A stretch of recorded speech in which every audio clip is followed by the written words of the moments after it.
Hello there, everybody. Dexter Goldman. I'm going to be bringing you the second of the four elements today, and that would be Earth. I know that had spoken to you guys maybe no, 2 weeks ago about water and the importance that we must place on it as such an abundant fluid in the world. But if we are to have a greater appreciation for ourselves and the world and the universe as a whole, we're going to have to go through all the elements. Am looking really forward to talking about this one because we really are also very much made of Earth as well. But I am sorry if there's a change in format. I'm using this new application I didn't even realize I had, known as Clips. It's on my iPhone. I'm going to be basically putting a bunch of picture slides and recording my voice behind it. Give me feedback on how this works out, how you guys think about it. Also, yeah, the aesthetic may not be as great because, well, I'm technically in a Walmart. Yes, I do crazy things because I'm an entrepreneur. I have a bunch of doctors to go see, so I went on the spur of the moment because I wanted to learn from them and how to bring natural healthcare to all the practices, etc., etc. Well, without further ado, let's jump into the first topic of the day, and that's about understanding our connection to the earth as a whole.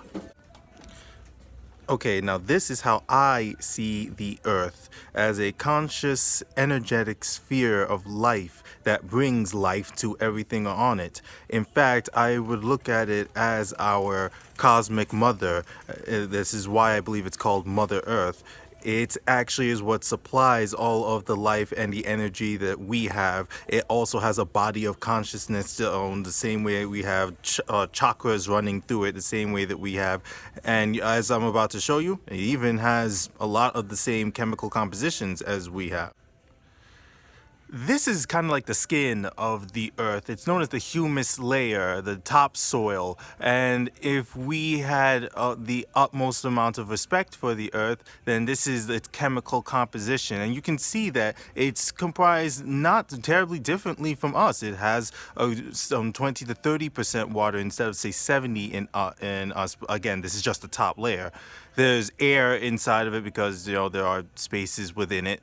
And there's a lot of minerals that are inorganic and organic compounds that are obviously made of life, like bacteria and a lot of, say, worms and grasses, things like that. But don't discount the mineral portion. This is made of a lot of silicon and is a lot of minerals such as magnesium or chromium or calcium, and those are the things that are also inside of us.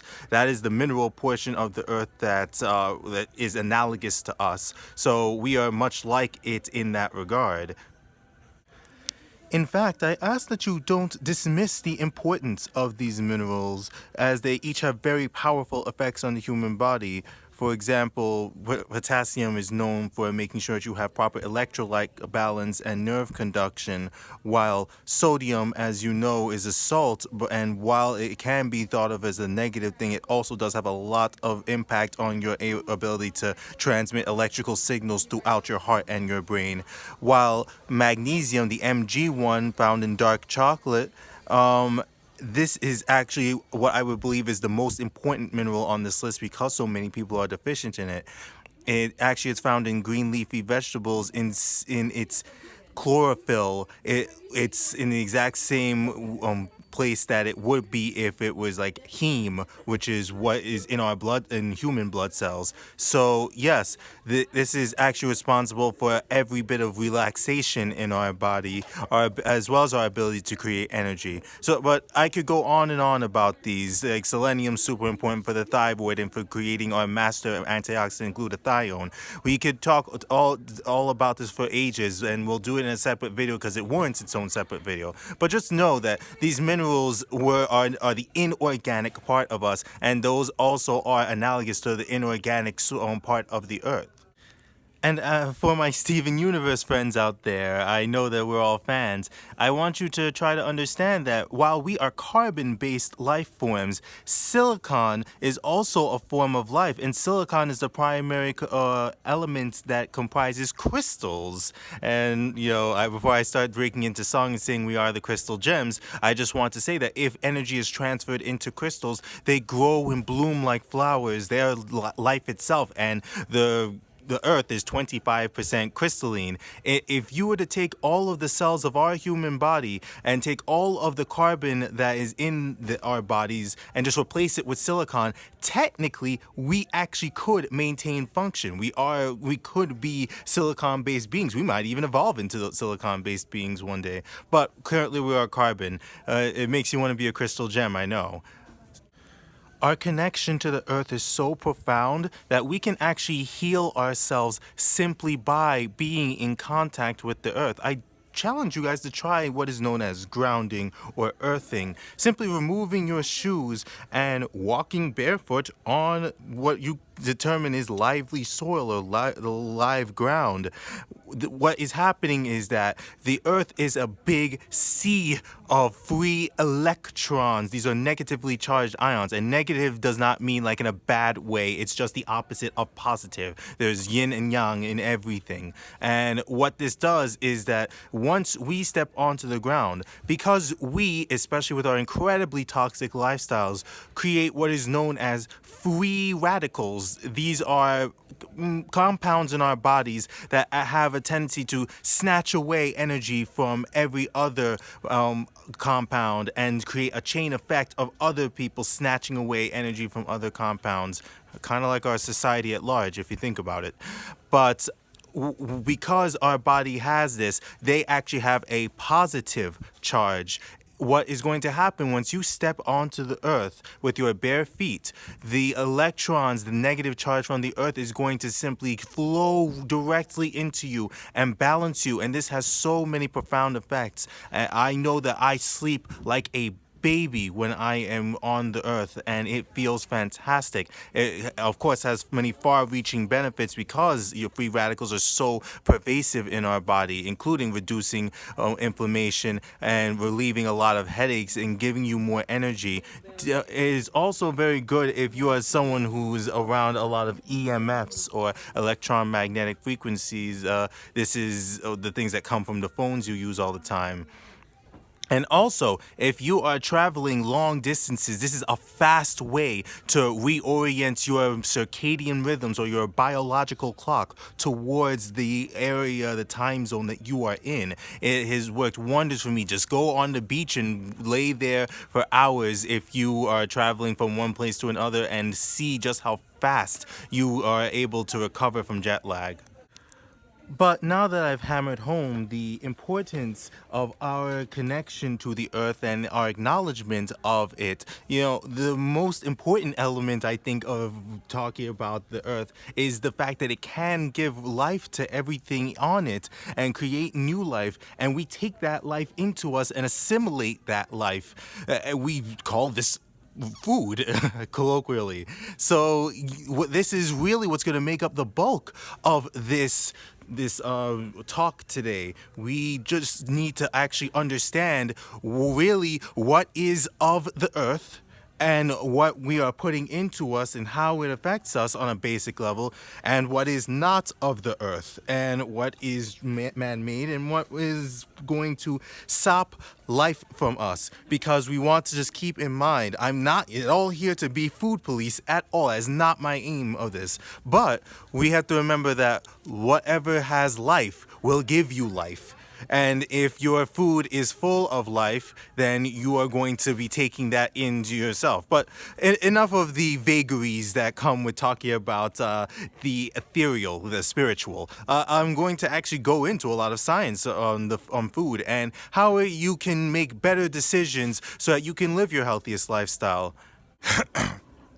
Okay, well, first scientific topic is enzymes. Yes, there are proteins in our bodies that are designed to create catalytic reactions. In other words, they break apart things. They make it easier for reactions in our body to go 100 million times faster. And honestly, without them, life would not be possible. This is actually what provides a lot of the ease of assimilation of the nutrients of our food into us. In other words, if a food has many enzymes in it by nature, it is going to be able to be broken down far more easily and then turned into you. It will become more bioavailable. That means that you will be able to absorb it into your cells far more quickly than any other things. That is why we should be eating foods that have lots of enzymes in them. That is a huge indication of how much life is in them.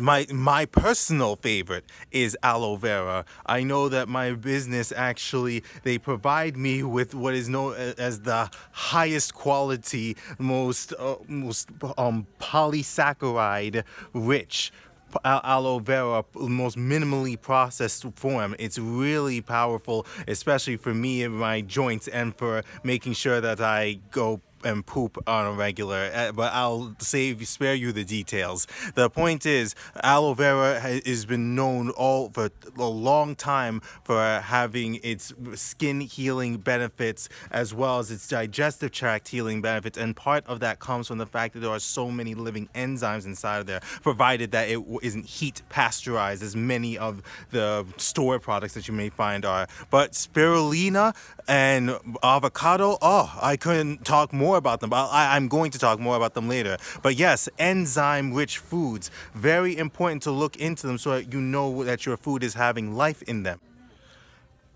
And while bacteria have gotten a bad reputation over time due to the infectious diseases that used to plague our public, it is now important that we try to shift focus and understand that bacteria are life as well, and that we actually are very much microbial. And so many of the foods that we also eat should be microbial. We'll talk more about the microbes and the bacteria inside of us in a bit. But these foods in particular are often known as the fermented foods, things like miso and natto. You've certainly heard of probiotics in yogurt. Probiotics are the term that are used for the living bacteria that are on our foods and are fermenting our foods and are actually making it so that they produce healthy lactic acids for us that actually do crowd out bad bacteria. They do add positive bacteria to our colon. And I would not consider yogurt the best source of probiotics, simply because a lot of products that have that kind of claim, they don't have anywhere near enough to cause a positive effect, as on top of that they're loaded with sugar. But many of these other ones are very powerful in regulating our gastrointestinal tract, because as I'm about to mention, the gut microbiome is truly something to behold, and it's very important that we take care of the gut microbes. Now, I did mention that they produce lactic acid, but that's just really minuscule compared to all of the many things that our good bacteria can do for us. Did you know that scientists are now able to estimate between a 70 and 90% range on what your weight is if you are, say, obese or if you're thin, just based on your unique microbiome? It's very powerful in telling exactly how much inflammation you have throughout your body, what your body weight is going to be. They maintain the integrity of your gastrointestinal tract. And why is this important when I'm talking about food? Because your gastrointestinal tract is the machinery. It's everything you need to take everything from the outside world and turn it into you. These are the organisms that maintain that lining so that you are able to have not only a smooth ride whenever anything goes down there, but they're able to also help you to ferment or digest anything that is indigestible, and thus use those byproducts to calm the immune system that surrounds the gastrointestinal tract. And they are actually, think about it, they're bacteria, right?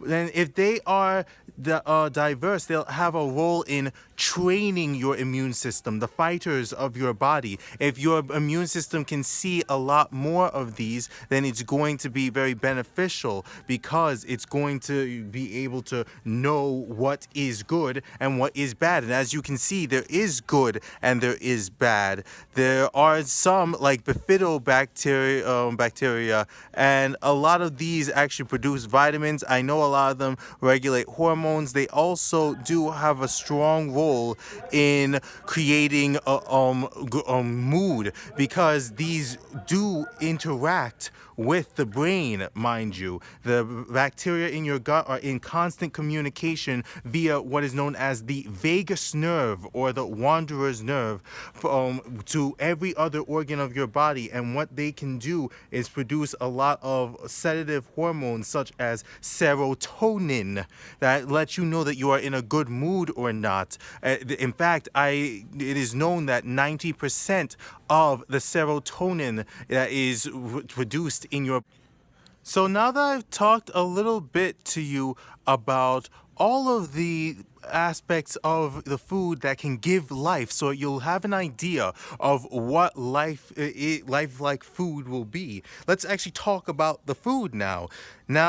Since the first half of this entire talk is all about foods that give life, we're going to skip over the majority of what you guys might consider carbohydrates. And we're going to talk about the other macronutrients, and those would be fats and proteins. We will talk about what is known as the complex carbohydrates, otherwise known as fiber, because I think that is immensely important. So let's dive in and let's talk about some fat, because it has gotten too bad of a reputation.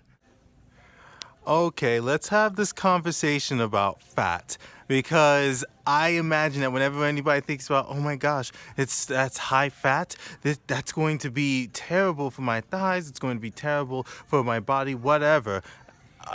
You need to understand kind of how fat works. Did you know that every single one of your cells is lined with a layer of fat known as the cell membrane? You know, it's kind of like the skin of your cells, not unlike the skin of your body. It's all a big fat layer. And the fat has purposes as well. They are actually the greatest form of storing energy, and when they are used as a primary source of energy, they can be broken down into something known as ketones, which provide a far cleaner source of fuel for the body. In fact, this is actually blowing up all over the place now. You may have heard of the ketogenic diet. It is a diet that promotes this ketosis state, where your body is primarily using fat for fuel. And that is because fat in and of itself is most certainly not a bad thing at all, not something to fear. It can actually be one of the most important ways for you to derive your energy, and perhaps in a way that doesn't create all of the oxidative stress that many sugars may provide energy with. Oxidative stress is the way that you create those free radicals I spoke about earlier, and those things that pick away energy and pick away atoms away from other healthy compounds, healthy atoms. So yeah, this is definitely something to consider. In fact, in a recent Time magazine article, we were shown, and this is now known all throughout the scientific community, that fat is not at all our enemy, even though for upwards of 3 generations we thought it was. How could we have gotten it so wrong? Well, it all started with this man, Ansel Keys, and his, phony research.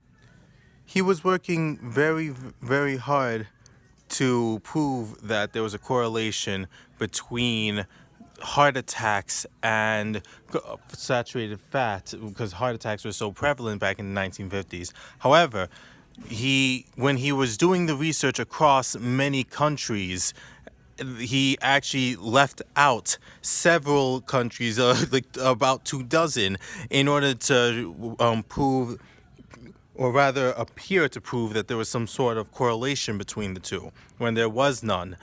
It is very possible that he was hired by the sugar industries or the food industries, because when this became common knowledge, quote unquote, then the food industry hopped at the chance to put sugar in virtually everything, because it was so incredibly cheap to produce, and refining it made it very easy to disseminate into every single food product. All you have to do is make it taste good and then label low fat onto it, and then everybody would buy. It worked for decades.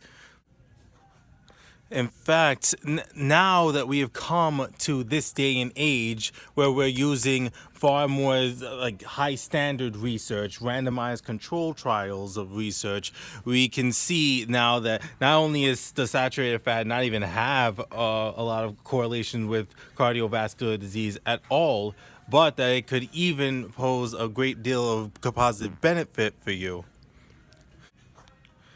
In fact, in a Norwegian study, it was showing that there are several groups with saturated fat intake, those who are taking saturated fats alongside refined carbohydrates, and as well as processed foods and GMOs, or they're taking in their fats from the saturated fats from bad animal sources, like sources like that come from like red meat, or from, well, basically processed animals, processed meats. So, and they're the only ones that had no correlation with any heart disease or any cardiovascular disease, is the group of that took their saturated fats from like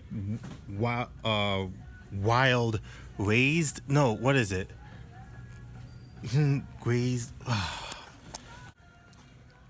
In fact, it's showing that studies are showing that even like taking in saturated fats can be very beneficial for your health, and can do the very opposite of what we have been fearing that it has been doing, lowering bad cholesterol levels, which we'll call dense LDL particles, and raising HDL particles, which is the good cholesterol. So, and it has even been shown to help obesity. So all of those things that we feared about saturated fat, it actually really has been shown to apply only to those who are taking in lots of processed meats, lots of red meats, alongside a lot of processed foods and GMO foods, and a lot of refined carbohydrates. So yeah, that's what most studies are done on, and it's really the inflammation that causes atherosclerosis. It's really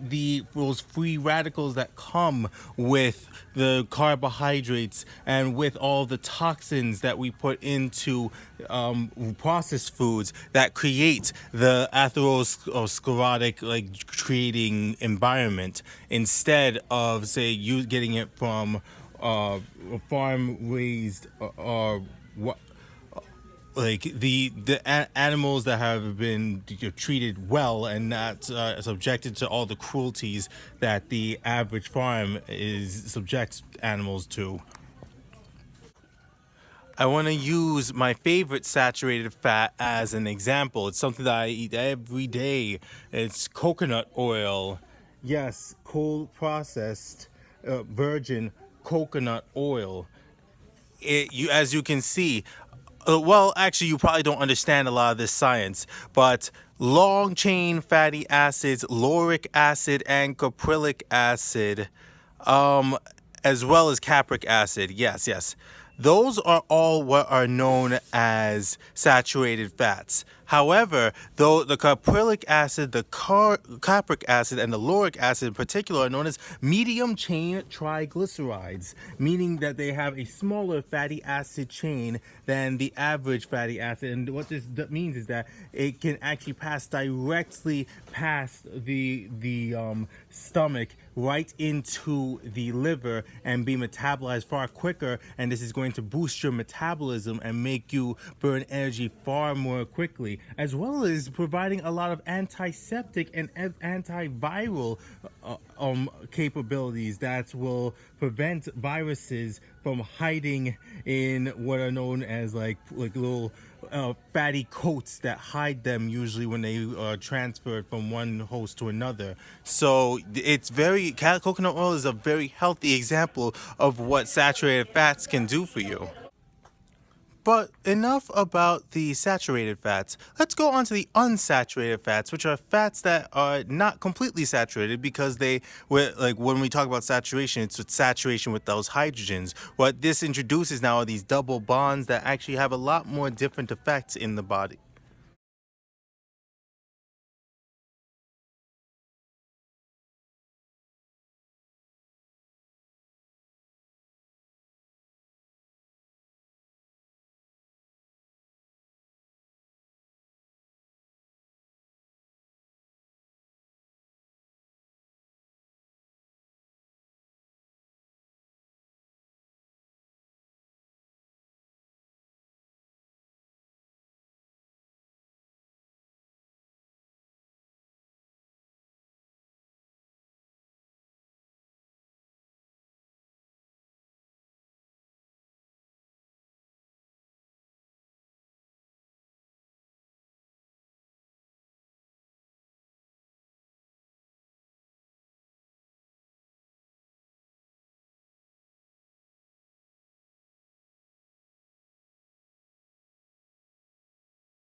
Now, this is really what's important, the omega 3s, which many people, as we mentioned, are deficient in when it comes to America, because these are largely only found in cold water fish, and we as Americans don't eat enough fish. And even if we did, there are so many heavy metals that have bioaccumulated into that fish that it actually makes it a little unhealthy for us to eat. You'll find a lot of those heavy metals make their way into very poor, low-quality omega-3 fish oil supplements. But that aside, omega-3s are very important for the brain especially. Yes, it is marketed as something that is good for the heart, and don't get me wrong, it absolutely is. This is something that can easily lower risk of cardiovascular disease manifold if upwards of 500 milligrams were taken per day, depending on your current intake already.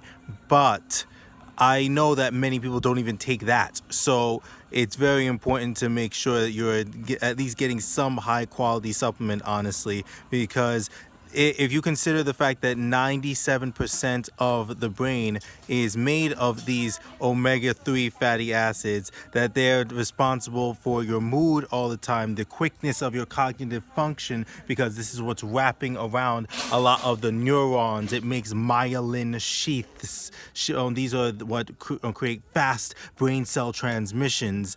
Then you would take it a lot more seriously. In fact, you see that when you don't have it, I don't like this infographic because it says it helps you to fight. No, it means that really what this means is that if you don't have it, which you should have, and you're deficient in it, what you're going to have is a lot of Alzheimer's, Parkinson's, depression, that the three mental health illnesses. And yes, it does actually help the retinae of the eyes so that you will be able to fight off dry eye. And of course, because I mentioned that cancer is a matter of inflammation, and omega-3's primary job is to lower the inflammatory response. It's the opposite of omega-6. It lowers the inflammatory response. We have to make sure we're taking it in abundance.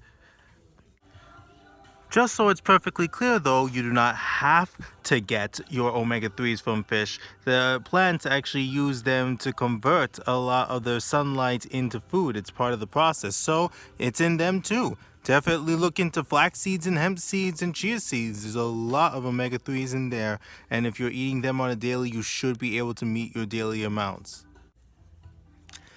All right, now we've covered all of the different kinds of fats and why you should be taking them. Let's jump into the proteins. And as you can see from this very picture, a lot of people still think that protein is only meat and only nuts. And I will talk about why that's ridiculous. But first, let's just talk about why protein is important and what they're even made of. This may be a little boring, but it's just so that you know, proteins are made of these smaller units known as amino acids. If you string a lot of them together and fold them in a bunch of different ways, you can get an infinite variations of proteins. This is how the majority of our body's proteins are made.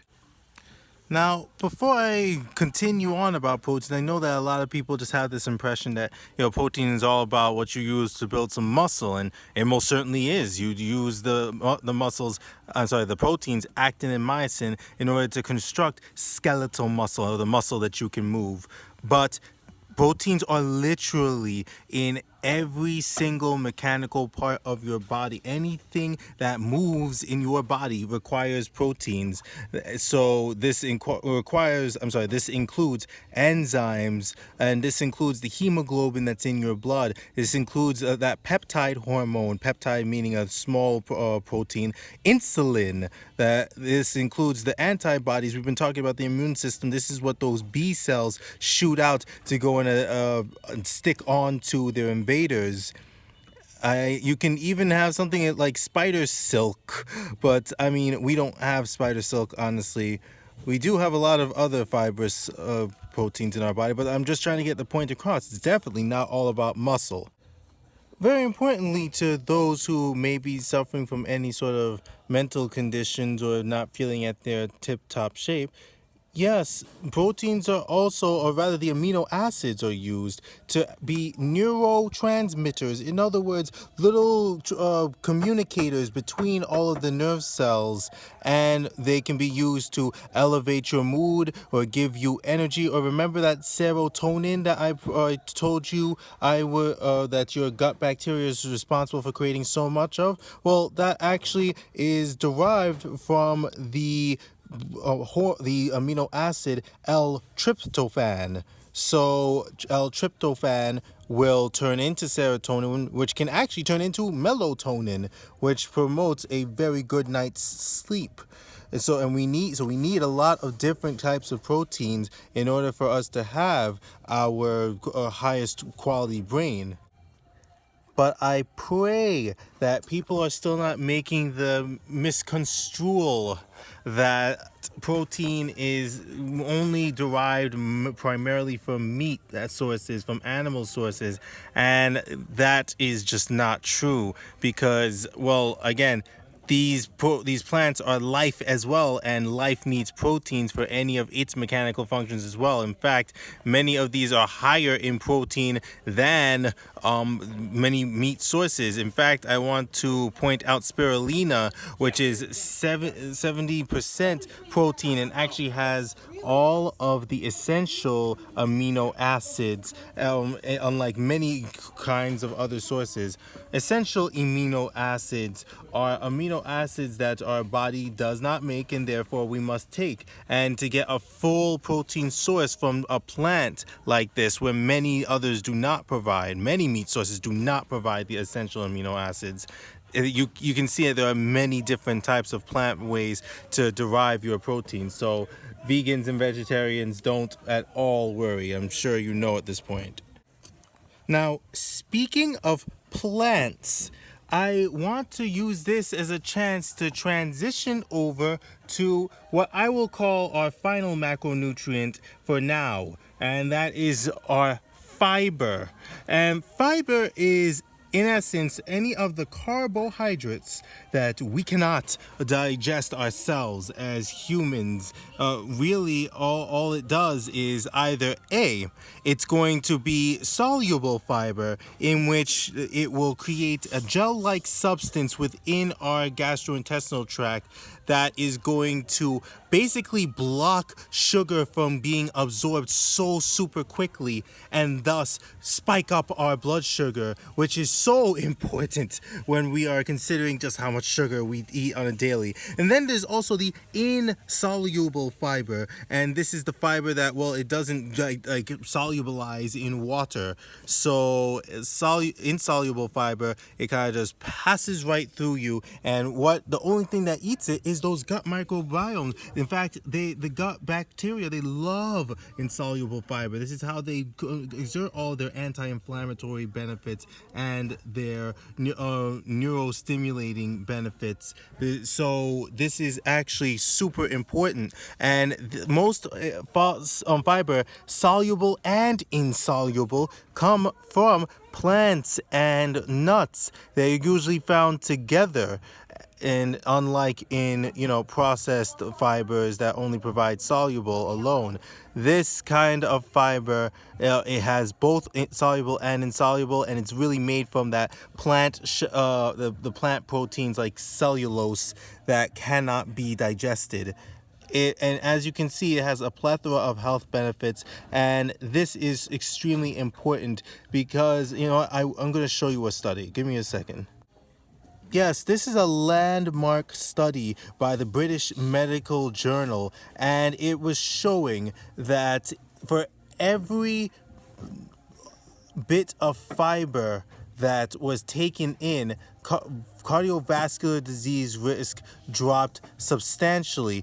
To give you the specific, it was 7 grams per day. If you added 7 grams more per day, you are going to have a 9% smaller risk of heart disease.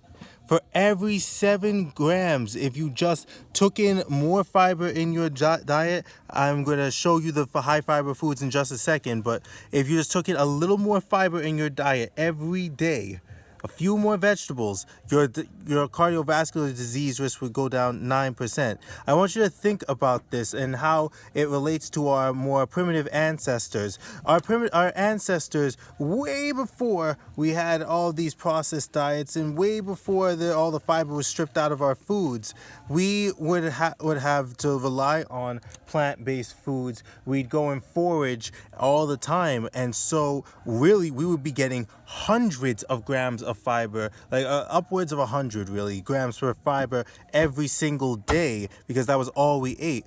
But the average American is lucky if they get about 15 grams per fiber every day. And it is no wonder that cardiovascular disease risk and colon cancer risk is just so high. There are also other studies that I'm not going to reference here, but that show that for every bit that your stool size goes up, at how much larger your stool size is because of the fiber that's pushing it out, then that actually will decrease your risk of colon cancer.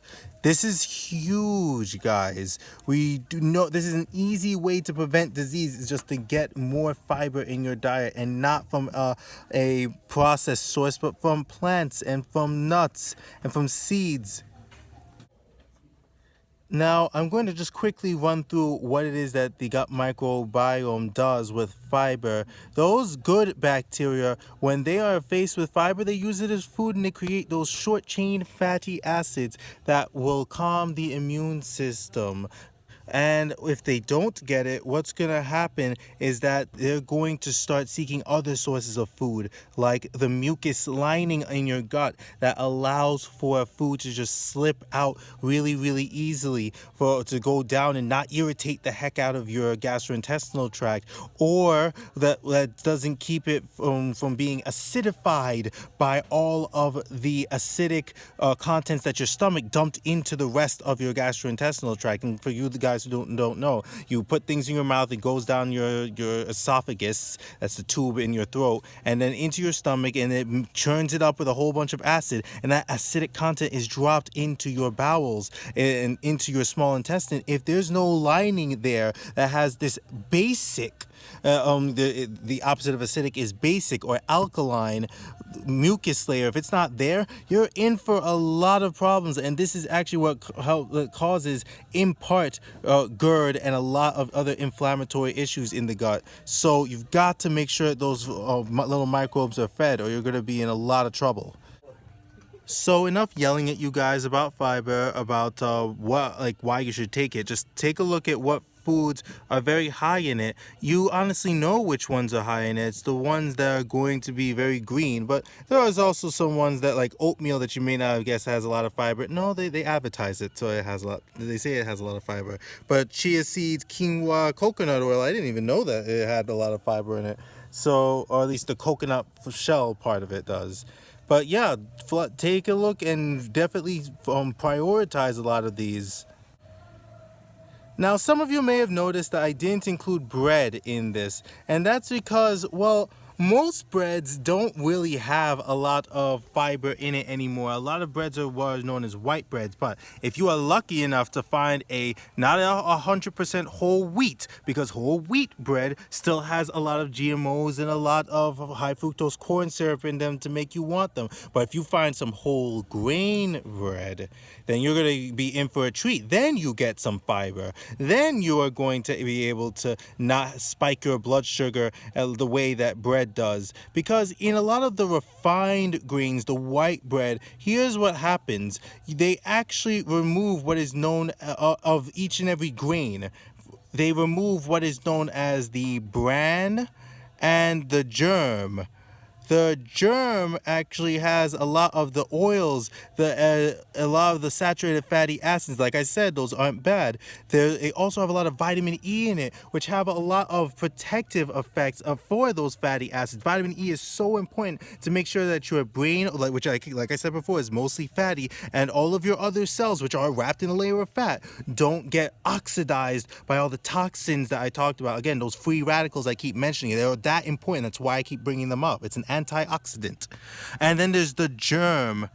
Oh no, I said the germ. Okay, the bran. Yeah, the bran is the part that has the fiber. That's the one part that you really shouldn't take out. But of course, it is incumbent upon most manufacturers to do whatever is going to be easiest and whatever is going to make it the most product the quickest without having to worry about the safety of the public. So definitely start perusing your aisles for more whole grain bread, and then you can enjoy it with perhaps some avocado. Now that is a combination: whole grain bread with avocado. Sorry, I get this way. Anyone who follows my YouTube channel, I'm sorry, anyone who follows my Facebook and Instagram knows I'm crazy about avocado. Hello, everybody. Okay, so that will conclude part 1 of the Earth series. Yes, I apologize for the scenery. I am in a Walmart. Yes.